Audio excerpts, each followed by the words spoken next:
여러분, 재단의 별을 아시나요? 과거 자신을 희생하면서까지 SCP-1983을 무력화시켜 세상을 구해낸 D계급에게 주어진 것으로 잘 알려진 재단의 별. 이렇듯 재단의 별은 수십만 명의 재단 요원들 중에서도 극소수의 영웅에게만 수여한다 정도만 알려져 있을 뿐, 정확히 그게 무엇인지, 또 누가 받게 되며 어떤 혜택이 주어지는지에 대해서는 잘 알려져 있지 않답니다. 하지만 재단의 별 수훈자에게는 재단에 몸담았던 사람이라면 누구든 한 번쯤은 받고 싶다는 생각이 절로 들게 만드는 각종 대우와 혜택이 주어진다고 하는데요. 그리고 그 중에는 오직 수훈자에게만 공개되는 아주 특별한 기능이 숨겨진 물건이 있다는 사실. 오늘은 재단 최고의 훈장인 재단의 별과 SCP-1000-KO에 대해서 알아보도록 하죠. 1944년, 재단의 수뇌부는 큰 고민에 빠진답니다. 갈수록 커져가는 재단의 영향력만큼이나 재단이 처리하는 일의 규모 역시 커져가고 있었는데, 그 중에는 세계와 인류의 존망이 걸려있는 위험천만한 일들도 종종 발생하고 있는데요. 제 아무리 재단이라 할지라도 누군가의 희생이나 빛나는 용기 없이는 쉽사리 해결하기 힘든 일이었지만, 놀랍게도 그때그때마다 자신의 안전보다는 세상과 인류의 안전을 선택하는 영웅들이 나타나는 기적이 일어났고, 덕분에 세상은 변칙적 위험으로부터 수십 년간 안전하게 지켜질 수 있었답니다.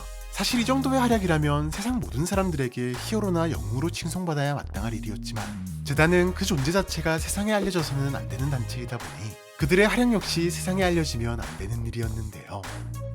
이런 안타까운 상황이 반복되자 재단 내부적으로라도 그들의 용기와 희생을 칭송하고 합당한 보상을 지급하는 시스템이 필요하다고 생각한 것이랍니다. 이후 재단 수뇌부는 오랜 고민 끝에 보훈부라는 특별 조직을 창설한 뒤 재단 최고 등급의 유일무이한 훈장을 만드는데요. 이것이 바로 재단의 별의 시작이랍니다.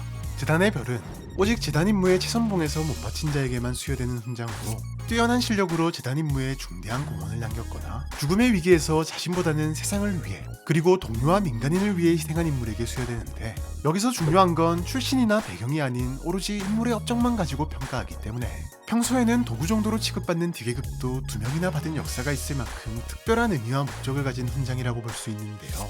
이렇다 보니 재단의 별은 무려 재단의 최고 권력인 평의의원 전체의 명의로 수여되며, 이사관이 직접 쓴 안내서를 전담 장교가 직접 방문해 수훈자 혹은 유가족에게 친절히 전달하고 안내하고 있답니다. 모든 수훈자에게는 적지 않은 액수의 연금은 물론 국립묘지 안장 등 부가적인 혜택도 따라오는데, 무엇보다도 가장 특별하고 중요한 것이 있으니 바로 오직 재단의 별을 수여받는 자에게만 주어지는 성장인 SCP-1000-KO인데요. 1000-KO는 흉장과 감사패 두 가지 형태로 제공되는데, 이는 재단이 직접 만든 타워메일 등급의 변칙 도구로 수훈자와 주변인을 특정한 변칙적 위험으로부터 보호해주는 기능을 가지고 있답니다. 사실 1000-KO에 이런 특별한 기능이 추가된 것은 그리 오래되지 않았는데, 추가할 수밖에 없게 만든 충격적인 사고가 벌어졌기 때문인데요.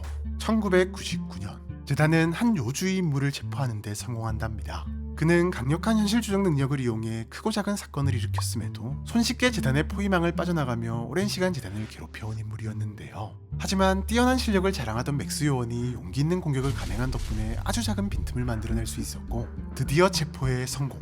수년간의 악연이 끝나는 듯 보였지만 이송 중 갑자기 그가 사망하는 돌발 상황이 발생한답니다. 놀랍게도 녀석은 스스로 목숨을 끊은 것이었고, 이 극단적인 선택의 이유는 다름 아닌 자신의 목숨과 피를 바쳐 아주 악독한 저주를 남기는 것이었는데요. 지구 전체에 각인된 이 저주는 재단이 영웅으로 추앙하는 자에게 발동되는 강력한 죽음의 저주였고, 아마도 자신을 체포한 맥스 요원에 대한 원망 섞인 복수였던 것으로 보였답니다. 하지만 목숨마저 바친 녀석의 저주는 생각보다도 강했는데, 1999년 당시 살아있던 15명의 역대 재단의 별 수훈자 중 14명이 단 일주일 만에 모두 목숨을 잃는 충격적인 일이 발생한 것. 조사 결과 모두 말도 안 되는 불의의 사고가 원인으로 밝혀지면서 저주의 공포는 현실이 되어 다가왔고, 재단의 별 시스템을 아예 없앰으로써 저주의 대상이 생기지 않도록 하자는 의견이 제시될 만큼 이 사태에 대한 치열한 논쟁이 오고 갔지만, 재단의 최종 선택은 아무리 많은 비용과 시간이 소요되더라도 영웅들의 헌신을 추앙하는 일은 절대 그만둘 수 없다였고, 저주를 무효화시킬 수 있는 방법을 찾기 위해 빠르게 움직이기 시작했는데요. 박사들은 저주의 작동 방식을 연구함과 동시에 15명의 수훈자 중 유일하게 살아남은 한 명이 가진 특이점을 찾기 시작했고, 얼마 뒤 그가 소유 중인 한 물건이 저주를 막아줬다는 사실을 확인할 수 있었으니, 그가 가진 도검은 한국전쟁 당시 기념물로 하사받은 유물이었는데, 과거 특별한 일시에만 제작해 나쁜 기운을 물리치는 양기를 담도록 고안된 사인검의 일종으로, 그 중에서도 특별히 음의 성질을 가지는 재료로 만들어져 음과 양 두 에너지가 반발하게 만듦으로써 일정 수준의 변칙적 위험을 무력화시키는 기능이 활성화되고 있었답니다. 재단은 즉시 수소문 끝에 사인검 제작 장인을 찾아냈고, 온갖 연구를 통해 제조법을 복원, SCP-1000-KO를 만들어내는데 성공하는데요. 실제로 감사패는 최대 500m, 흉장은 약 50m 범위 내에서 수은자를 죽음의 저주로부터 지켜주는 것은 물론 비물질적 변칙 위협을 막아주는 방어도구로서 필수적으로 지급되고 있답니다.